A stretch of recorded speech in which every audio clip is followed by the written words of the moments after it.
Capítulo 6. William Foy Foys e duas respostas diferentes. Duas respostas diferentes. Vamos começar por William Ellis Foy. Multidão se comprimia no Salão Beethoven certa noite, no fim do verão de 1844, estando presente a família Harmon. Tinham se reunido para ouvir um jovem pregador relatar suas mensagens de Deus. William Foy, um americano negro com extraordinária capacidade como pregador, estava na faixa dos 20 anos de idade em 1842, quando receberá várias visões dramáticas. A primeira, no dia 18 de janeiro.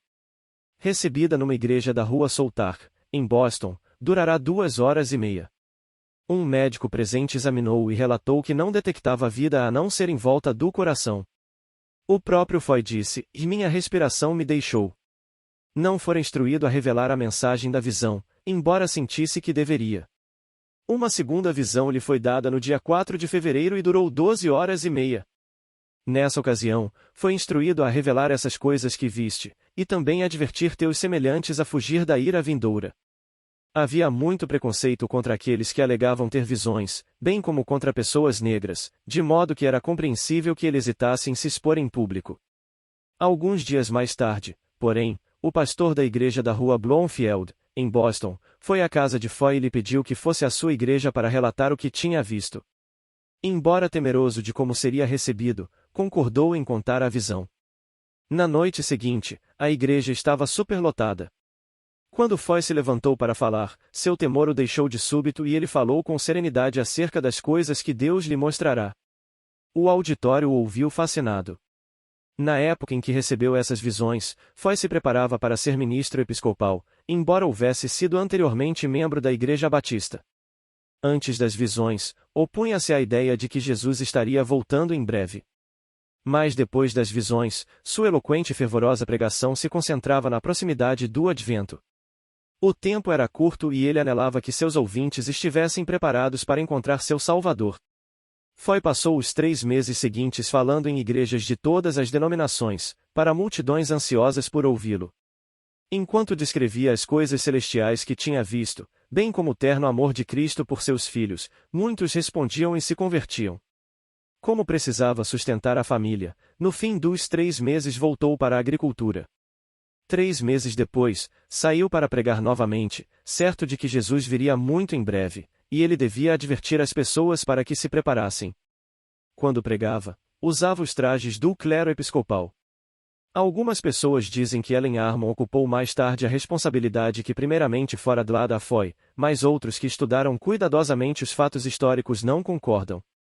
Delbert Baker, um diligente pesquisador de Foy, diz, e William Foy serviu como porta-voz de Deus para o movimento do Advento no período pré-desapontamento, enquanto Ellen White se tornou uma profetisa pós-desapontamento. Foy se dirigiu aos primeiros adventistas, assegurando-lhes o interesse pessoal de Deus, animando-os para que prosseguissem rumo a um maior reavivamento e mais profunda reforma. Expôs verdades oportunas que mais tarde, se houvessem sido entendidas, teriam poupado o povo do grande desapontamento, ou pelo menos o teria preparado para ele. Foy recebeu um número limitado de visões com um objetivo definido. Ele nunca deu a entender que seu papel profético se estenderia além de 1844 ou que receberia mais visões. Uma generalização enganosa frequentemente feita é que, se Foy é aceito como um verdadeiro profeta do movimento do Advento, pré-adventista do sétimo dia, devia ser também profeta do movimento adventista do sétimo dia para todo o tempo restante. Essa crença, embora compreensível, não encontra um genuíno respaldo.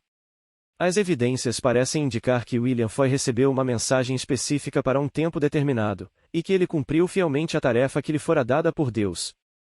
Pouco depois de sua visão em dezembro de 1844, Ellen foi com seu pai ouvir a pregação de Foy em Cape Elizabeth, Maine. Ela o descreveu como sendo muito alto, de pele levemente escura e usando um manto episcopal. Ficou fascinada com as experiências dele. A senhora Foy sentou-se ao lado de Ellen Harmon durante o sermão. Ela estava nervosa e ansiosa, e olhava fixamente para o esposo, movendo silenciosamente os lábios enquanto repetia as palavras depois dele. Esse hábito dela o distraía e perturbava, e ele pediu que ela se sentasse onde ele não lhe visse o rosto. Ele proferiu uma poderosa mensagem e Ellen ficou feliz por ter estado lá. Falando dos testemunhos dele, Ellen relembrou: foram escritos e publicados, e é estranho que não os encontre em nenhum dos meus livros. Mas nos mudamos tantas vezes e devem ter sido extraviados. Então, fez a Foy um significativo elogio: foram notáveis os testemunhos que ele apresentou.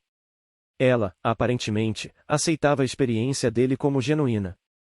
Em pelo menos uma ocasião, Foy foi ouvir Ellen Armon falar, e ela não sabia que ele se encontrava no auditório até que começou a falar das coisas celestiais que vira cenas familiares que o próprio Foy tinha visto em visão. Ele se sentiu tão arrebatado com o que ela dizia que, de repente, deu um grande brado de alegria, saltou do assento e começou a louvar o Senhor. Como o teto da sala era um pouco baixo, e Foy era bem alto, Ellen ficou um tanto alarmada achando que ele bateria no teto enquanto dava pulos. Mas Foy continuou exclamando que o que ela relatava era exatamente o que ele tinha visto. Ele sabia que não havia jeito de falsificar uma experiência como aquela dela era genuína. Como Ellen recordou, ele louvava o Senhor, simplesmente louvava o Senhor. Asen Foss. A irmã de Ellen Armon, Mary Foss, convidará para relatar sua primeira visão numa reunião em Poland, estado de Maine. Foi lá, em janeiro de 1845, que ela conheceu o cunhado de Mary, Asen Foss. Ele foi descrito como um homem de fina aparência, conversa agradável e educado. Ele contou a Ellen sua história. Algum tempo antes da primeira visão de Ellen, Deus dera a ele Asen Foss a mesma visão. Fora instruído a contar aos outros o que Deus lhe mostrará. Mas Asen ainda sofria com o desapontamento do dia 22 de outubro. Sabia que qualquer pessoa que alegasse ter uma visão de Deus estaria sujeita a muito escárnio, e se recusou a relatar a visão. Mas o Senhor explicou que lhe daria outra oportunidade. Talvez tenha dito algo como: bem, Asen, sei que você está desapontado porque meu filho não apareceu quando você achava que ele viria. Houve equívocos na interpretação da profecia, mas ele virá em breve. Dar-lhe-ei outra oportunidade de me obedecer e transmitir a mensagem que lhe dei para o povo. Mas, querido Asen, preciso dizer-lhe que se você se recusar outra vez, eu a darei a outra pessoa. Alguém que possa ser considerado o mais fraco dos fracos. Mesmo com uma advertência tão tremenda, Asen ainda achava que não suportaria o desprezo de que seria objeto, se tentasse apresentar uma visão de Deus. Recusou a responsabilidade. Uma sensação estranha lhe sobreveio e ele ouviu uma voz dizer: contristaste o Espírito do Senhor. Assustado e horrorizado diante do que havia feito, disse ao Senhor que relataria a visão. Convocou imediatamente uma reunião dos crentes no advento e lhes contou sua apavorante experiência. Depois de explicar o que lhe havia acontecido, tentou descrever o que Deus lhe mostrara, mas aquilo havia desaparecido de sua memória.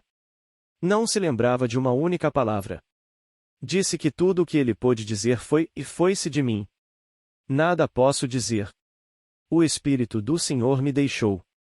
Aqueles que lá estiveram disseram que foi a mais terrível cena que já haviam testemunhado.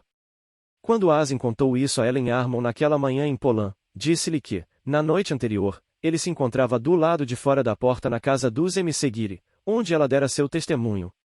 Ouvirá todas as palavras dela e descobrira que as coisas maravilhosas que Deus lhe mostrará tinham sido primeiramente mostradas a ele. De agora em diante, disse ele com tristeza, serei como um morto para as coisas espirituais. As visões foram tiradas de mim e dadas a você. Sou um homem perdido, um homem perdido. Você é a escolhida de Deus. Ellen, seja fiel ao fazer a obra dele. A coroa que eu poderia ter tido, você a receberá. Notícias de anos posteriores dizem que, embora Asen Foss tenha vivido mais de 70 anos, nunca mais teve qualquer interesse em assuntos espirituais. Em todos aqueles anos conviveu com a certeza de que nunca seria admitido na Cidade Santa, nunca andaria nem conversaria com Jesus, nunca veria o cordeiro e o leão deitados juntos, nunca comeria da árvore da vida nem se assentaria à longa mesa repleta com a fartura do céu, mas com agonia de consciência e ranger de dentes seria lançado no lago de fogo.